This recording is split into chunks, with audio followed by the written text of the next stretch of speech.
What's going on, everybody? Welcome back to TTB Ravens Media, bringing you Ravens content every single day. If you want to see that daily Ravens content, make sure the subscribe button down below. Hit the notification bell as well if you want to get notified every single time I upload a brand new video. Now, in this video today, I'm going to be talking about the Baltimore Ravens offense. There's a lot of issues going on with this entire team, whether you want to look at roster, whether you want to look at coaching, whether you want to look at the players and their execution.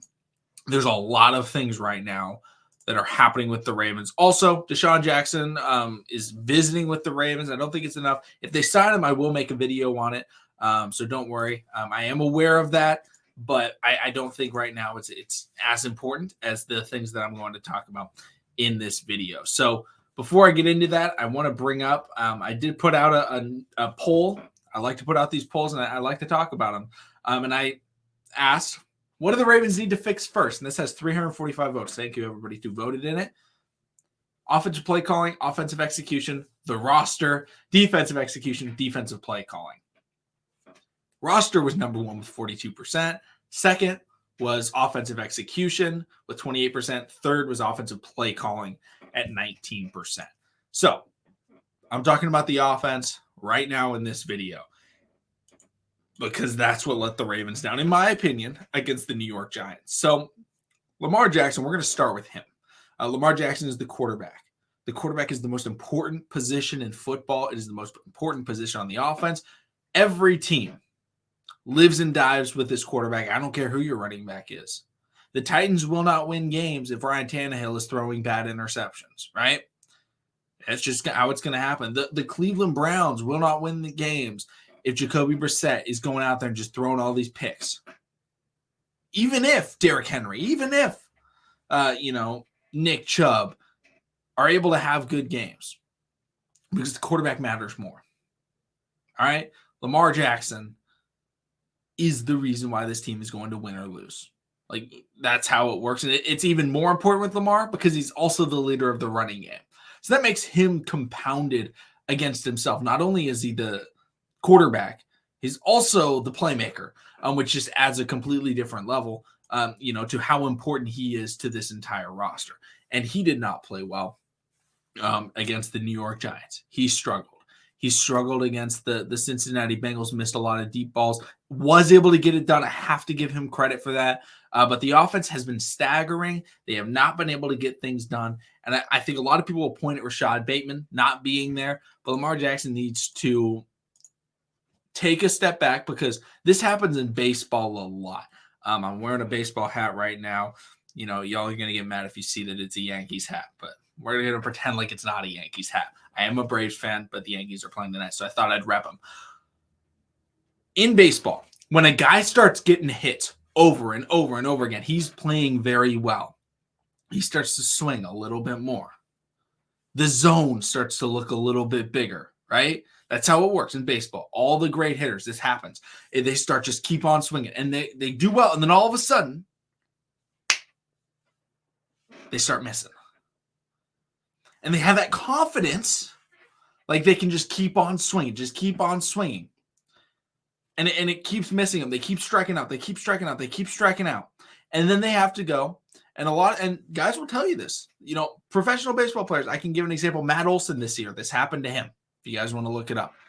And he talked about how, hey, you know what? I was playing so well to the point where I felt like I could hit any ball that came my way. In football, I can make any throw. I can make any play because I've been making them.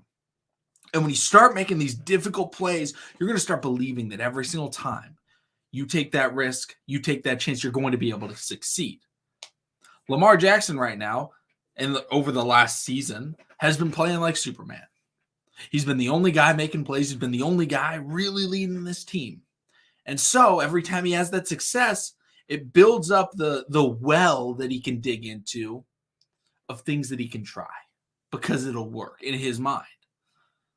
Lamar Jackson right now, I think what he needs to do is he needs to take a step back, put on the Clark Kent glasses, and stop trying to be Superman at every point of the game. Sometimes you got to allow other players to make those plays. You don't need to, you can save a play for another down, right? final play, or the second to last drive the Ravens had when he threw that interception, throw that ball away, live to fight another down. You don't have to be Superman on that play. You got plenty of time to go out and you can try and score. Same thing happened to Patrick Mahomes for the Kansas City Chiefs against the Buffalo Bills. He tried to be Superman.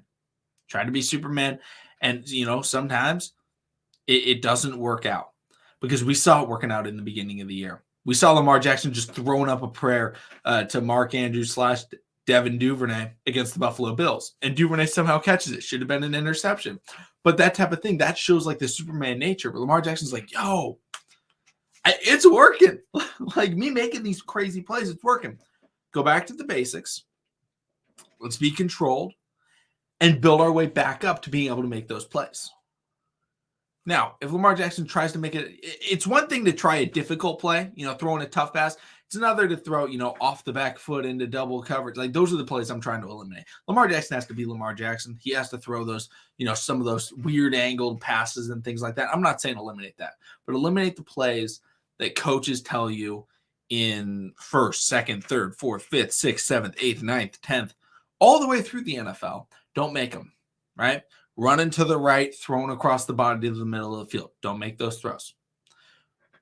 When you fumble, when the ball gets thrown over your head on the snap or you miss the snap, don't try and run backwards and make a big throw. Throw it away. The play messed up. Now, if Lamar Jackson wants to try and run and then get a couple yards, he can do that. And then if he doesn't have the yards, just throw it away. That's what I'm saying right here. But the other aspect that I need to talk about in this video about the offense is not just about Lamar Jackson. That's not what this video is entirely about. The other half is about Greg Roman. I didn't hate Greg Roman's play calling in that game. There weren't situations where I was like, man, what is Greg Roman doing? Because there are times when I'm like that. I'm going to also fix this. 1 second. I apologize. Getting that to refocus. But Greg Roman, this was the problem I had with Greg Roman, was the usage.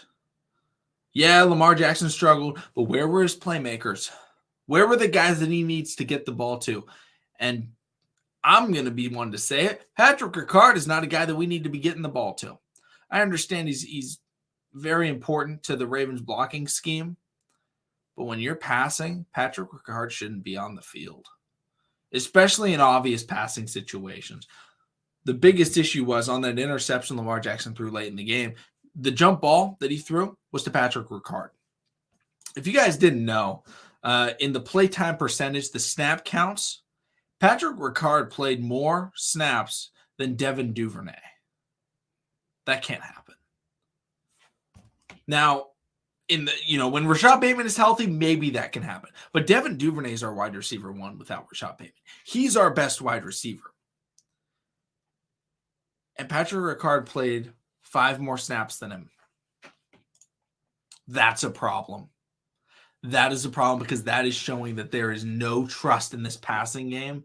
There's no trust in Lamar Jackson. And we're not putting the clear best playmaker outside of Lamar Jackson and Mark Andrews. I would argue, with the ball in his hands, the second most explosive player on the Baltimore Ravens offense behind Lamar Jackson. Like, come on. Who are you going to rather get the ball to in space? Mark Andrews or Devin Duvernay? You're going to give it to Devin Duvernay. The only person that you can maybe argue, I think, would be J.K. Dobbins. But J.K. Dobbins got hurt in this game. His knee tightened up, so he was unable to play very much. But shout out to Kenny Drake. He played a great game. Kenyon Drake did. But we saw Isaiah Likely on 13 snaps compared to Josh Oliver's 21. Josh Oliver, the weapon, I like him. He did good. But Isaiah Likely also, I felt like, played very well. He could have been out there a little bit more. James Prochet was out there for 4 snaps. That's surprising because he's, we have these wide receivers. The Ravens, front office, the Ravens coaches, they say they have confidence in these wide receivers. And then they don't give them opportunities. And then we're forced to throw Patrick Ricard out there. And so Lamar Jackson, I still, I hate saying like it's on him, that, the loss is on him. But, Lamar Jackson, I think, is the center of it. But at the same time, you can also have, hey, he wasn't getting that much help from other people as well. Right? Lamar Jackson was the captain of the ship that sank, we'll say. But his crewmates weren't even allowed to go, onto the deck. Like they were just stuck, in the butt. He wasn't getting that help to try and save that ship, trying to save this offense, trying to save this game because we weren't getting the playmakers even on the field. It was like, how many times did we see the Ravens come out with multiple wide receivers on the field? And I understand they're not as good as, Rashad Bateman, but at least they're wide receivers. I don't want Lamar throwing to Patrick Ricard. This is a problem the Ravens have had for 3 years under Greg Roman, is these throws to Patrick Ricard and Ricard in all these pass-catching situations where it's like, dude, why are you throwing to him? He's a 330-pound defensive tackle turned fullback. I like him, love him, great blocker. Can he make a catch in the flats when he's wide open and truck a guy? Yes. But we're throwing him on routes that I don't think he's catching a pass 10 yards down the field. I don't have any faith in that. Could he? Maybe. But do I have faith in him getting open? Absolutely not. So, Lamar Jackson struggled, and I'm upset with his performance, but at the same time, I fully believe in him. But Greg Roman, John Harbaugh, why aren't we even utilizing the players that we're supposed to have faith in, that you guys talk about how you have faith in? Oh, man, Devin Duvernay's been playing really great this year. He's really come into his own. Not even out-snapping the Ravens fullback as the Ravens' clear number one pass-catching target outside of Mark Andrews. Let me know in the comment section down below what you guys think about all that. I know Demarcus Robinson played the most snaps at wide receiver. He tied Patrick Ricard. Our fullback was out there as much as any wide receiver on the Ravens roster. That should be a problem, in this game. But again, shout out to the Giants. They did a good job. But thank you so much for watching. Subscribe for daily Ravens content. And I will see all of you again tomorrow. And Josh and I will be recording our podcast.